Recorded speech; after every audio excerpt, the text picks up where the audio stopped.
মানসম্মত ওষুধ উৎপাদনে ব্যর্থ হওয়ায় 20টি কোম্পানির লাইসেন্স বাতিলের নির্দেশ হাইকোর্টের। 14 ফার্মার অ্যান্টিবায়োটিক উৎপাদন অবৈধ ঘোষণা। বেসামরিক বিমান চলাচলে বিঘ্ন ঘটালে সর্বোচ্চ শাস্তি মৃত্যুদণ্ড। খসড়া আইন মন্ত্রিসভায় অনুমোদন। থাকবে যাবজ্জীবন ও অর্থদণ্ডের বিধানও। দুদক কর্মকর্তাদের উপর হামলার ঘটনায় সিলেট জেলা প্রশাসককে প্রত্যাহার। অনিয়মের অভিযোগে জাতীয় বিশ্ববিদ্যালয়ের প্রক্টর সহ 3 জন গ্রেফতার।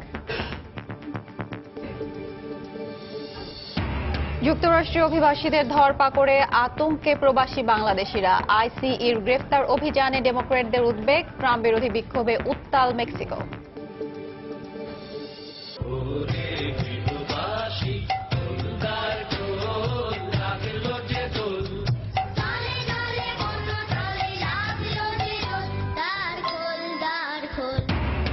পহেলা ফাল্গুনে বসন্তের আগমনে নতুন রূপে সেজেছে প্রকৃতি।